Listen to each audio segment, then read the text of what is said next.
Hello everybody, long time no see. It's already here, and today I'll be doing a deck profile over my Futurecard Buddyfight deck, Mobile Aerial Team. What I love about Mobile Aerial Team is not giving my opponent a turn. So what I've specialized about this deck is ensuring that I almost get the FTK 90% of the time. However, before I get started with my deck profile, I figured it'd be good to give you guys a crash course on what all the Mobile Aerial Teams do, and what makes them such a unique archetype in Hero World. Now let's go over what the Mobile Aerial Team archetype has to offer. The Mobile Aerial Team monsters range from sizes 0 to 3. They all have the Move ability, Soul Guard, and Purge and Weaponry Link, which are exclusive to the Mobile Aerial Team archetype. However, the sizes 2 and 3 have the Ride ability as well. In order to understand their Purge and Weaponry Link ability, let's first go over the items that the archetype has to offer. The items for the Mobile Aerial Team archetype are very unique, in which not do they only get to equip to yourself, but you can also equip them to the monsters. Most often than not, you'll be equipping them to your monsters, giving them different abilities, both offensively and defensively. In order to equip these items to your monsters, they must first have the Weaponry Link ability active. Weaponry Link is an ability that the Mobile Aerial Team monsters get whenever they have a certain number of cards underneath their soul. For sizes 0 through 2, their Weaponry Link ability is active if they have 0 cards in their soul. However, for sizes 3, if they have 1 or less in soul, their Weaponry Link is active. Different items can only be equipped in certain players' turns. For example, the shield can only be equipped during your opponent's turn, and cards such as the Feather Blade can only be equipped during your turn. The Feather Blade, when it is in the soul of a Mobile Aerial Team, not only gives it plus 3000 attack, an extra critical, but also the Penetrate ability. And whenever you equip it using its ability, you get to draw a card. Similar to the Blade, we have its defensive variant, which is the Mobile Armor Shield Azanagi. Similar to the Feather Blade, it lets you draw a card, but what's unique about it as well is that it gives, instead of 3000 attack, it gives 3000 defense to whatever Mobile Aerial Team is on top of it. As well, it decreases the critical of all of your opponent's cards by 1, and this ability is stackable. Now that we've gone over what the items do and what Weaponry Link is, let's go over Purge. Purge is a once per turn ability in which you put exactly 1 weaponry card from underneath a soul of a monster into the gauge. This allows the Mobile Aerial Team deck to always have gauge, as well as make the deck very versatile because of the array of different items that they have. Now that I've dumped this knowledge on you, let's get into the deck profile. Now that you know what Mobile Aerial Teams are capable of and what their cards do, I'll be running down my deck, first starting with the monsters. We'll be starting off our monster lineup with our size 3 Buddy monster. Konami's really good and the best size 3 out of the two, but what makes her unique is that whenever you ride or call her, she does have the ability to fetch any weaponry item to your hand. So after you saw all the weaponry items that Matt has available, you can tell that she's just very versatile and overall just a great card in the deck. And she is a key part in the FTK. To increase FTK consistency, we do run 2 extra copies of the worst grade size 3, which is Fubuki. She doesn't do much. I think the gain 1 life is very negligible. The only reason why you run her is because she does have Weaponry Link 2, so you can attach 2 different Weaponry Links to her. Starting off at our only size 2, overall, this is probably the best way to get gauge in this deck. We have Yukari. Yukari is really good for just the move ride combo since she is free. You get a free, basically 2 gauge, just starting her off in your opening hand. And she's really good for just, if you see this in your opening hand, you can almost guarantee the FTK will most likely happen. Starting off with our size 1s, we have Iona. Not only is she my favorite, but her ability is great too. On call, you get to attach a weaponry card from your drop zone to any Mobile Aerial Team on your board. What's great about that is that, say you already have your 2 weapons equipped to your size 3 or any other card, and you no longer have Weaponry Link, she basically lets you override that and equip another one for free. Similar to Yukari, you do not get the effects from equipping them, but you do get their on attacks effects. If they do have it, you do get their stats as well. Our last size 4, we are running Kagari. Kagari is just your standard gauge draw, and it's honestly pretty good for filling up the gauge so you can use all your abilities to call as many times as you need to. Also, drawing that extra card helps you filter out your deck for certain cards that you can't search, such as your impact. Rounding off our mobile aero team monsters, we do have 2 Lisa. She is anti-destruction and stops all your effects from being negated. Overall great card. I do run her the 2 because she doesn't really do anything involving the FTK if you're going first. So I'm just simply running out of the 2 with anti-destruction as a meta call. Our last monster we'll be running will be 2 copies of Ku. Ku is just a good card because whenever, say you don't have your climax or a certain card in your hand, when you swing with your mobile air team, you do get that extra draw, and that extra draw could end up being the climax if you filter out your deck so much. And overall great card for hitting over monsters like Amaterasu and bigger boss monsters that can stop your FTK. And now, going over our items, we are running 10 items, and for the best one, we are running 4 copies of Featherblade.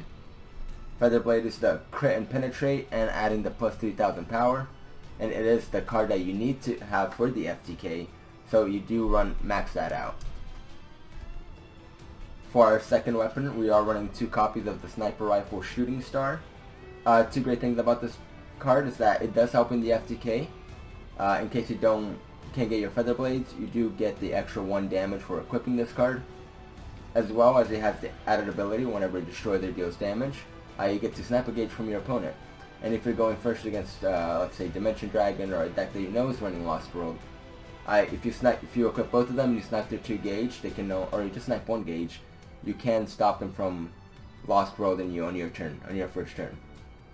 If you somehow don't finish them off, that is. And finishing off our items is an obligatory run. We are running 4 of the Armor Shield Izanagi. Good thing about this card is that it does shut down certain matchups such as Folktale, Link Dragon Orders, you know, those multi-attack stacks that don't really have that much crit. So basically what it does is that for its equip effect, you can only equip it during your opponent's turn, so it really does not help you FTKing. As well as when you have it equipped, no matter how many you have out, or no matter what do you have it equipped to, it does give -1 critical to all of your opponent's cards. So again, like those decks that multi-attack and have low critical, such as Folktale and Link Dragon Order, it just makes it to where they basically can't do damage to you. It's a pretty good card. And additionally, just gives 3000 defense, which is the opposite of the Feather Blade, which gives 3000 attack. So you can make your center really beefy. Starting off our spells is a deck that almost every deck runs, and that is Obstruct. Basically, stopping your opponent from drawing can just completely shut them out. If they're not a world like Dimension Dragons, which they just basically search a lot, Brawl Zeus, you can just completely win. And after you use this, since you can only use it during your opponent's turn, you'll most likely already be set up, and you can just say, yep, I basically win. You can't really do anything to stop me. I would take this out though if I did have a 3rd copy of this next card, which is its Superhero Time. This card is worth the price range. For just paying 1 life, you get to look at the top 3 cards of your deck, add a card, and then gauge the rest of the 2. The only life that really matters usually in this game is the last life, so being able to pay this just to get your FTK off is really good. Plus, this is the only way you can pseudo search out your climax, so if you do have 3, I'd play 3. The overall best spell in the deck is going to be Infonet Operation. This card is a +2, but essentially goes up to being a +4 to even more. This is just the best card to start off in your opening hand. You pay 1 gauge, you pay 1 life, you search your size 3, which will always be your buddy, and then 1 weaponry card, which will most likely always be Featherblade. Which then, your buddy searches out for another item, and Featherblade gives you an extra card, so it essentially becomes a +4. Overall, after hearing that, you can know why this is a good card. For our next spell, we are running our Pot of Greed. Basically what 2-man team does is that if you have a mobile air team, you get to draw a card. If you have a mobile air team with a weapon equipped, you get to draw 2. Pot of Greed is banned for a reason, why you run it at 3. Our Great Extender, Life as an Aircraft Mechanic, we do run this at 3 of because of the once per turn thing. Plus, it does not really do you anything starting off. You basically have to set up into it. You do have to have cards in drop zone. But basically what it does is you pay 1 gauge, you get to add any 2 mobile air team or weaponry cards of different names. So you can do 2 mobile air teams, 2 weaponaries, 1 of each, etc. As long as they have different names, they're free game. Since we do get a lot of gauge and we do not want our FTKs to be stopped, by anything like a shield or negate or arrest effect, we are running 3 copies of Or So the Dream I Had Went. This is our spell negate. It's during either player's turn, so it's very good for just ensuring the FTK. Starting off our impacts, our only impact, the thing that's going to win you the majority of your games, if not all your games, we are running 3 copies of Brave Energy, Full Drive. As long as your opponent is at 5 life or less, and you are ridden, which you'll always be riding your girls, you are going to be able to play 2 gauge, you'll deal 2 automatic damage for them, and for each card equipped to the card you are ridden to, you do an extra 1 damage. So for the FTK, essentially you only need 3 cards equipped to your whatever size 3 you're ridden on. So as long as you get them to 5 life, you can just drop this on them. The damage cannot be reduced, so you'll most likely kill them unless they are Thunder Empire. And going straight into our side deck, this is kind of experimental. I'm not really sure what to put in, and the side deck does change with the meta. So for right now, I have 1 Omni Lord Tenbu. This is just mainly for the Athora matchup, because the Athora matchup is kind of a pain.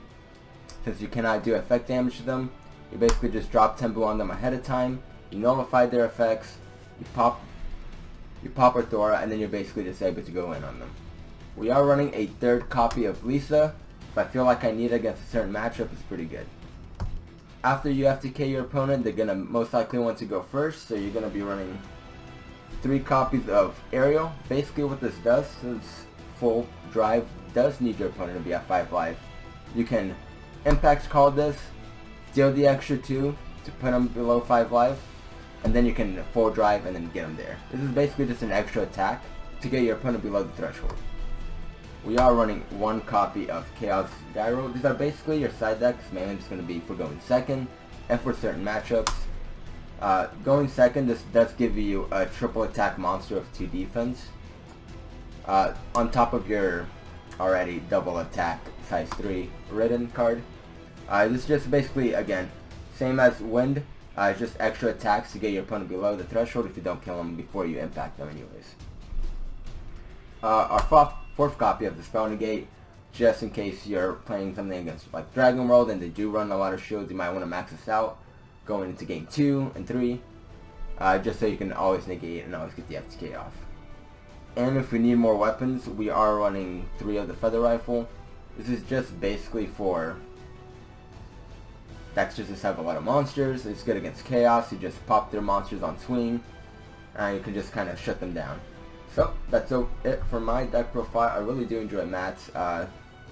They have great utility, great FTK potential, and let's run down some combos and see just basically what you can do with the deck and how the FTK is so consistent.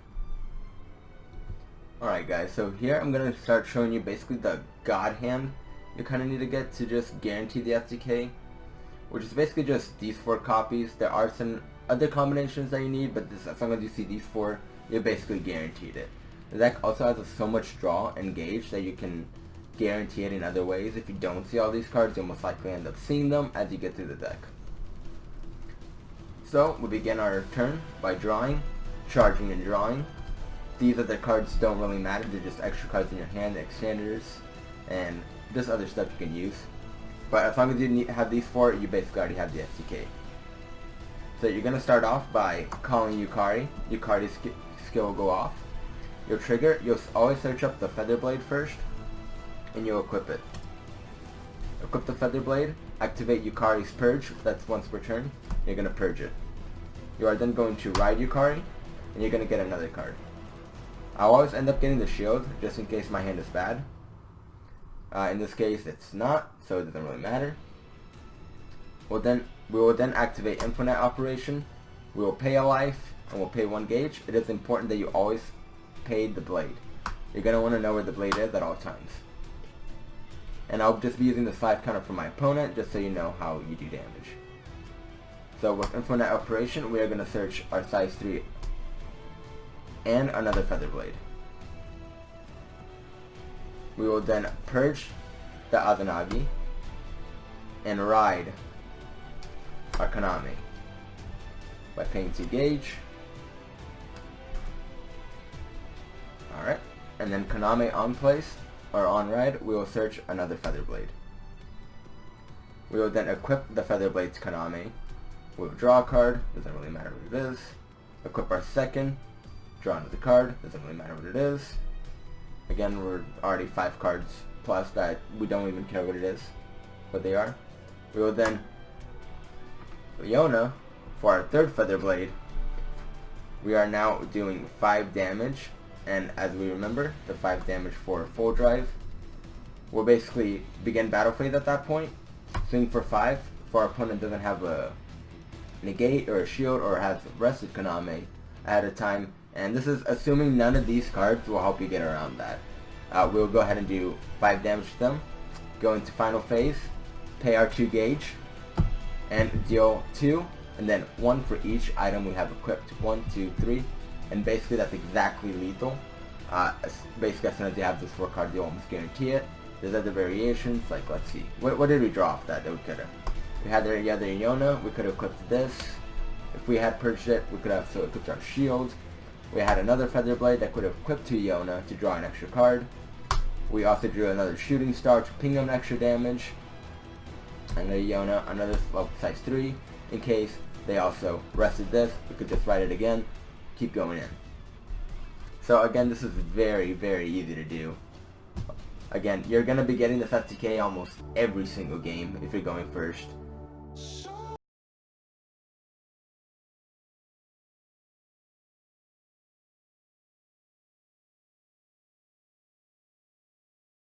Anyways, I hope y'all really enjoyed this video. I kind of want to use this outro / end card segment to basically give a shout out to you guys. I'll be putting some of the comments up on screen of some of my other videos. Mostly will be from the latest one, but since I know I haven't uploaded in forever, I'll basically just kind of point out some comments from previous videos that I really enjoyed.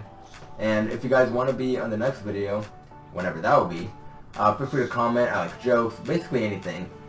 Any comments you have over the deck profile, whatever video I did that time.